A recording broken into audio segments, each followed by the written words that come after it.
눈이 많이 왔죠. 이 길이 미끄러울 때는 이런 잔소리 같습니다만은 항상 조심하셔야 되고, 또 특별히 우리 권사님 할머니들 눈이 많이 오면 그냥 집에서 들이세요. 교회 나오시는 것이 좋기는 하지만 눈 오는데 만약에 미끄러지면 큰일 납니다. 그러니까 눈이 위험하게 많이 왔으면 집에서 실시간으로 예배 드리셔도 괜찮으니까 하여튼 넘어지시면 큰일 납니다. 그래서 항상 조심하시고, 지금 사사기 말씀을 계속 보고 있는데, 이 단지파 12지파 가운데 단지파 이야기 하나 보죠. 1절에 보니까 그때 이스라엘에 왕이 없었고, 왕이 없었으니까 사사들이 나타나서 다스리죠. 단지파는 그때에 거주할 기업의 땅을 구하는 중이었으니 이는 그들이 이스라엘 지파 중에서 그때까지 기업을 분배받지 못하였습니다. 그때까지, 지금까지 그 말이죠. 지금 여호수아 시대에 땅을 다 분배했다 그렇게 돼 있잖아요. 그런데 단지파는 지금까지도 기업을 분배받지 못했다. 12지파별로 다 나눠줬는데 왜 이 단지파만 못 받았을까요? 이걸 보고 뭐라 그래요? 주어도 못 먹냐? 그런 말이죠. 주어도 못 먹냐? 다른 지파 다 나눠줬는데 왜 단지파만 기업을 받지 못해요? 안 줘서가 아니라 주어도 못 먹어요. 우리가 하나님의 은혜를 생각해 보면 마치 이 눈이 내리면 높은데 낮은데 어디 가릴 것 없이 눈이 다 소복소복 내리잖아요. 근데 하나님의 은혜가 끊임없이 계속 내려오는데 어떤 사람은 그 은혜를 받으면서 사는 사람이 있고, 어떤 사람은 은혜를 못 받는 사람이 있고, 또 주어도 못 깨닫는 사람이 있고 그래요. 하나님의 은혜는 우리가 알든 모르든, 우리가 깨닫든 못 깨닫든 하나님의 은혜는 계속 내려오고 있습니다. 여러분, 그 하나님의 은혜를 늘 만나시기를, 경험하시기를 주의 이름으로 축원합니다. 은혜의 자리에 담대히 나아갈 것이니라. 하나님의 은혜를 늘 바라보고 나아가면 하나님의 은혜가 아닌 것이 하나도 없잖아요. 하나님께서 날마다 나와 함께 하시고 내 삶을 지켜주시는 그 하나님의 은혜를 우리가 발견할 수 있습니다. 그런데 주어도 못 먹으면 하나님의 은혜인지 아닌지도 모르고 방황하는 것이죠. 그래서 오늘 이 단지파가 이리저리 또 돌아다니다가 이제 엉뚱한 사람들 가서 공격해가지고 뺏고 죽이고 그런 잘못된 일을 하고 있는 것을 보게 됩니다.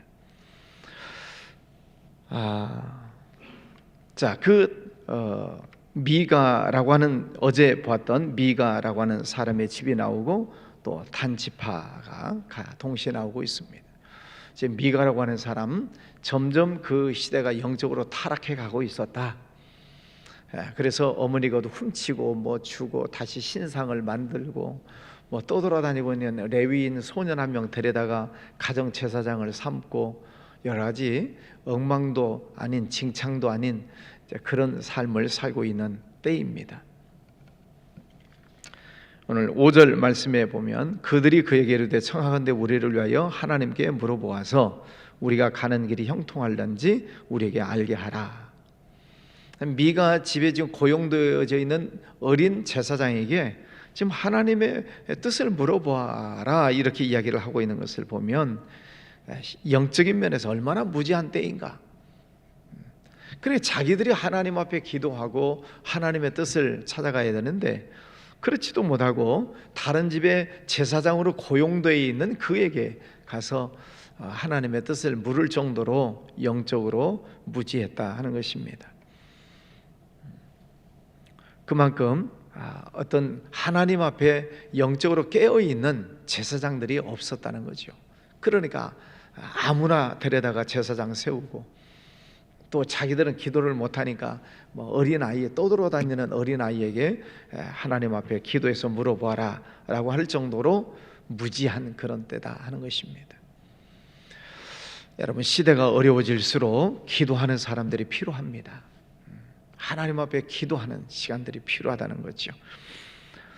자, 7절에 보면은 이에 5사람이 떠나 라이스에 이르러 거기 있는 백성을 본즉 염려 없이 거주하며 시돈 사람들이 사는 것처럼 평온하며 안전하니 그 땅에는 부족한 것이 없으며 부를 누리며 시돈 사람들과 거리가 멀고 어떤 사람과도 상종하지 아니함이라. 지금 라이스에 살고 있는 이 사람들의 모습을 보니까 아주 평화롭게 살고 있어요. 그럼 좋은 거죠. 자, 근데 문제는 그렇게 평화롭게 살고 있는 그들을 27절에 가서 보십시오. 27절.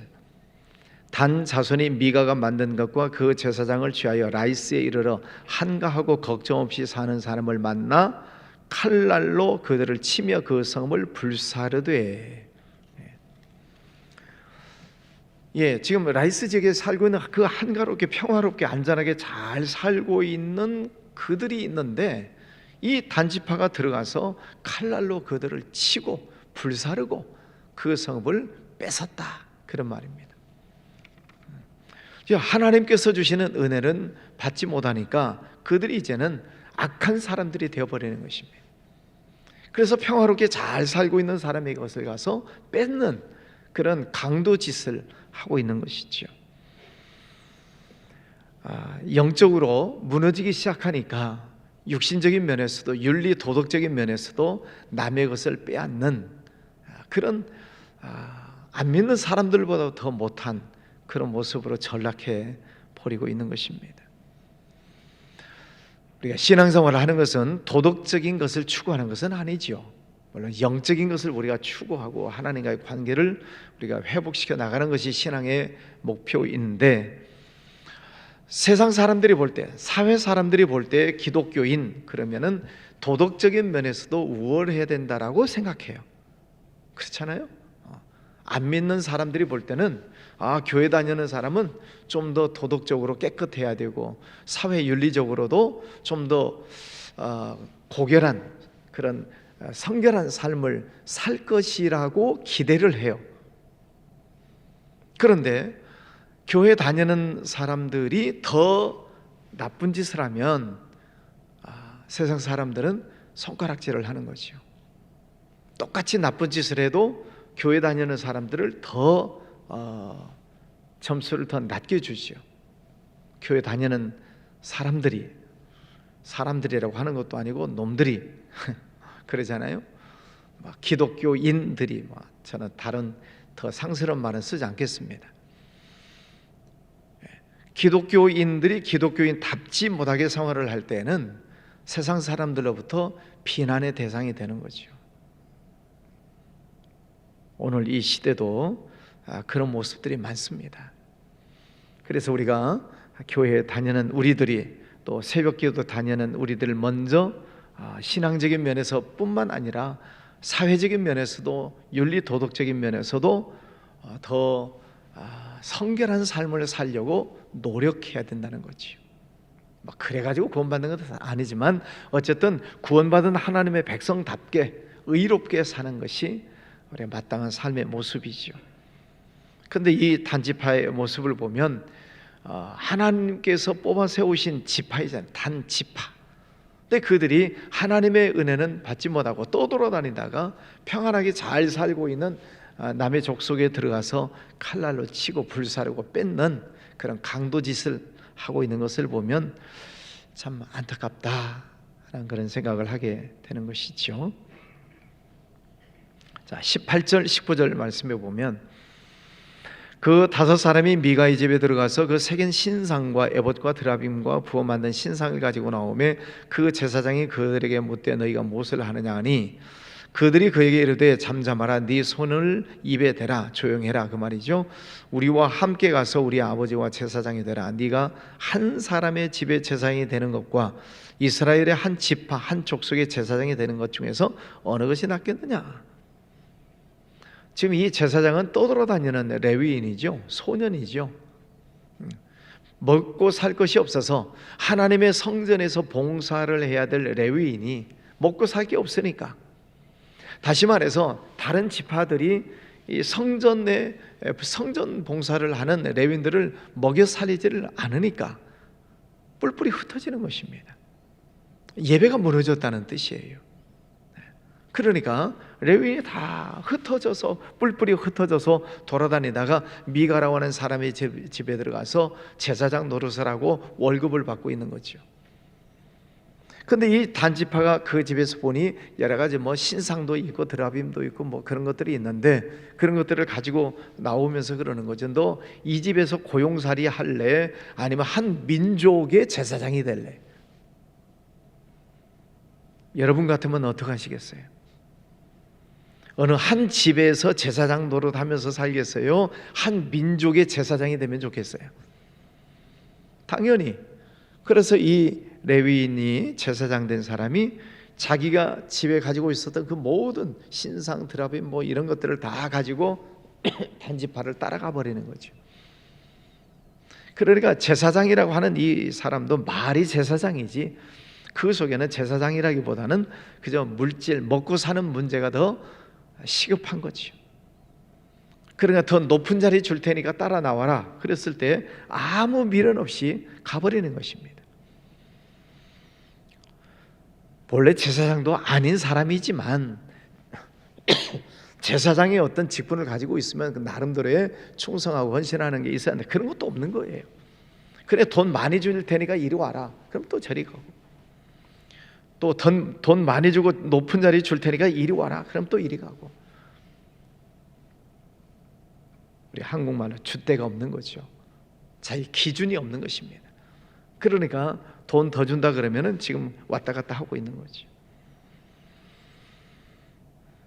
우리 신앙인의 어떤 절개, 믿는 하나님의 백성답게 지키는 그런 어떤 주관이 없다는 거죠. 우리 신앙이 왔다 갔다 하는 신앙이 돼서는 안 된다는 거죠. 유익을 따라서 여기 가면 좋은 것이 있나, 저기 가면 먹을 것이 있나, 여기 가면 나를 인정해 주나, 왔다 갔다 하는 그런 신앙이 돼서는 안 된다. 지금 이 사사기라고 하는 이 시대가 총체적으로 타락하고 망해 가고 있는 시대니까 이런 현상들이 나타나는 거죠. 우리나라도 그런 쪽을 향해서 가고 있는 것은 아닌가 하는 그런 안타까운 생각이 드는 것입니다. 우리 한국 교회가, 또 한국교회 성도들이 이런 갈팡질팡하는 신앙으로 가는 것은 아닌가. 상황이 어떻게 변하든 또 여러 가지 혼란하고 어려운 문제들이 경제적으로 있을지라도 우리의 믿음의 기준을 분명하게 붙잡자. 어제도 말씀드렸잖아요. 내 신앙의 기준을 분명하게 잡자. 그래서 하나님 말씀 중심으로, 또 주일 예배 잘 드리는 것, 또 경제적인 면에서는 11조를 온전하게 하는 것, 내게 주신 직분, 그 직분을 가지고 열심히 충성하고 끝까지 그 기준을 붙잡고 있는 이것이 요즘 우리에게 있어서도 요구되는 신앙이죠. 끝까지 그 자리를 지키고 신앙생활을 하는 그런 모습. 이런 일이 생겼다고 빠지고, 저런 일이 생겼다고 그만두고, 어쩐다고 그만두고, 부평초 같은 그런 신앙생활을 하면 뿌리를 내릴 수도 없고 열매를 맺을 수도 없게 되는 것이지요. 지금 시대가, 지금 이 사사기 시대가 그렇게 흘러가고 있다는 것입니다. 근데 참 안타까운 거죠. 누가 꼭 짜고 약속하고 그러는 것도 아닌데 그 시대 분위기가 그러면 총체적으로 주저앉아 버려요. 누가 짜고 하겠습니까? 근데 분위기가 그렇게 가요. 우리나라 한국 교회도 그렇습니다. 누가 주일 예배만 드리자, 봉사하지 말자, 선교하지 말자, 누가 짜겠습니까? 그런 거 없어요. 그런데 이상하게 전체적으로 주저앉는 것입니다. 그 시대가 있어요. 시대의 분위기에 편승해 버리는 거죠. 이럴수록 우리의 믿음이 더 살아 있어야 되고, 그런 분위기, 그런 사회일수록 우리의 믿음의 그 뿌리를 더 잘 내리고 흔들리지 않는 그런 신앙인들이 필요하다는 그런 말씀입니다. 30절 말씀에 보면 단 자손이 자기들을 위하여 그 새긴 신상을 세웠고, 모세의 손자요 게르솜의 아들인 요나단과 그의 자손은 단 지파의 제사장이 되어 그 땅 백성이 사로잡히는 날까지 이르렀더라. 네, 단 자손, 단 지파는 신상을 만들어서 섬기고 있는 것입니다. 거기에 모세의 후손들도 같이 그런 우상들을 섬기는 일에 동참하고 있다. 모세 대단한 인물이잖아요. 그 후손들이 잘 돼야 되지 않겠습니까? 그런데 시간이 흘러가면서 그 후손들도 같이 우상 숭배하고 망해버리는 것입니다. 안타까운 일이죠. 하나님의 집이 실로에 있을 동안에 미가가 만든 바 새긴 신상이 단 자손에게 있었더라. 하나님의 성전이 없는 건 아니에요. 실로에 하나님의 성전이 있어요. 그런데 거기에 가서 신앙생활을 하려고 하는 것이 아니라 단 지파, 저 단 지파는 맨 북쪽에 있어요. 나중에 이제 지도를 여러분이 검색해 보시면은 12지파 가운데 가장 북쪽에 있는 저 헐몬산 밑자락에 있는 지파가 단 지파예요. 그러니까 다른 지파들은 다 땅 분배 받았을 때 다 땅을 다 차지하고 있는데 끝까지 기업을 얻지 못하다가 저 맨 북쪽 겨우 거기를 차지하고 저 실로에 하나님의 성전이 있음에도 불구하고 이제는 거리가 멀어서 못 간다. 그러니 이 단 여기에다가도 신상을 세워놓고 우리가 하나님을 섬기자라고 하는 우상 숭배로 전락해 버리는 것입니다. 이제 거리를 이제 탓하는 거예요. 멀어서 못 갑니다. 신앙이 무너지는 것을 보면은 핑계가 자꾸 나와요.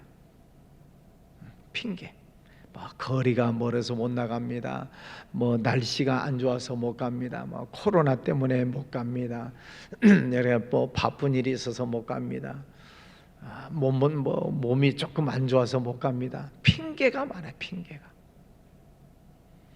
그러나 신앙의 기준을 분명하게 붙잡고 있는 사람들은 별로 말이 없어요. 말이 없이 그 자리에 꿋꿋하게 지키고 어떤 환경 속에 변화가 있을지라도 그것 때문에 흔들리지 않습니다. 그 믿음의 기준을 확실하게 붙잡고 요동하지 아니하고 나가는 게 살아있는 믿음이요. 근데 이 단지파를 보면 형편없는 그런 모습으로 전락해버리고, 하나님 성전이 있지만은 그 성전을 떠나서 북쪽에다가 단 신상을 세워놓고 그 우상을 섬기는 그런 지파로 전락해버리고 있다 하는 것입니다. 오늘 말씀을 정리하면 하나님께서 분명히 모두에게 다 공의, 복을 주시고 계세요. 근데 그 하나님께서 주시는 은혜와 복을 늘 받고 깨닫고 감사하고 신앙생활을 하느냐, 아니면은 주신 복을 깨닫지도 못하고 늘 세상 사람들처럼 똑같이 타락하면서 살고 있느냐의 문제지요. 오늘 또 새로운 하루가 시작이 됩니다. 또 크게 보면은 2022년 한 해가 이제 마감되고 또 새로운 한 해를 바라보고 있습니다.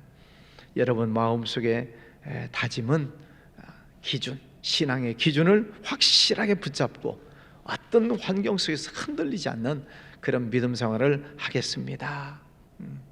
오직 하나님 바라보면서 나아가겠습니다. 주신 사명 가지고 충성하겠습니다. 이런 다짐이 필요하시겠죠? 자, 오늘 하루도 하나님의 은혜를 보시고 감사하는 복된 하루가 되시기를 바랍니다. 기도합니다. 거룩하신 아버지 하나님 감사합니다. 12월 말 또 1년을 지켜주신 하나님 감사합니다.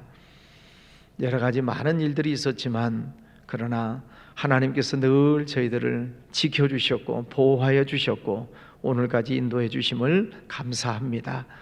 날마다 우리와 동행해 주시는 아버지 하나님, 또 기도하는 것뿐만 아니라 필요한 것 늘 공급해 주시는 좋으신 하나님을 늘 바라보고 감사하고 찬양하는 하루하루의 삶이 되기를 원합니다. 아버지 하나님, 오늘도 주님의 성전에 모였습니다. 또 가정에서도 깨어일어나 함께 기도합니다. 주님의 사랑하는 백성들 머리 위에 성령 충만한 은혜를 허락하여 주시옵소서. 상황에 흔들리는 믿음이 아니라 어떤 환경 속에서도 늘 하나님 찬양하고 또 영광 올려드리는 꿋꿋하게 세워지는 믿음 생활하게 하여 주시옵소서. 아버지 하나님, 또 새로운 한 해를 바라보며 나아갑니다. 새해에는 더욱 하나님을 기쁘시게 하는 한 해가 되기를 다짐하며 기도하오니 저희들의 믿음을 붙잡아 주시고 또 가정, 또 자녀들, 직장, 사업장 모든 것 위에 하나님 은혜와 복을 더해 주시옵소서. 우리 나라를 지켜주셔서 정치적으로 경제, 사회 모든 면에서 아직도 혼란한 것들이 많습니다. 하나님께서 이 나라를 불쌍히 여겨주셔서 안정되게 하시고 또 평화가 임하게 하여 주시며 전 세계 민족 열방을 향해서 복음을 외치는 하나님의 민족으로 세워주시기를 원합니다. 해외에 나가 있는 선교사님들 늘 영육간에 강건하게 붙잡아 주시고 모든 사역들이 잘 감당될 수 있도록 은혜를 더하여 주옵소서. 우리 교회에서 나가 있는 선교사님들 또 선교하는 청년들 영육간에 강건하게 붙잡아 주시고 늘 믿음으로 승리하는 복된 주의 종들 되게 하여 주옵소서. 귀한 예물 드리는 손길 받아 주시옵소서. 예수님 이름으로 기도하였습니다. 아멘.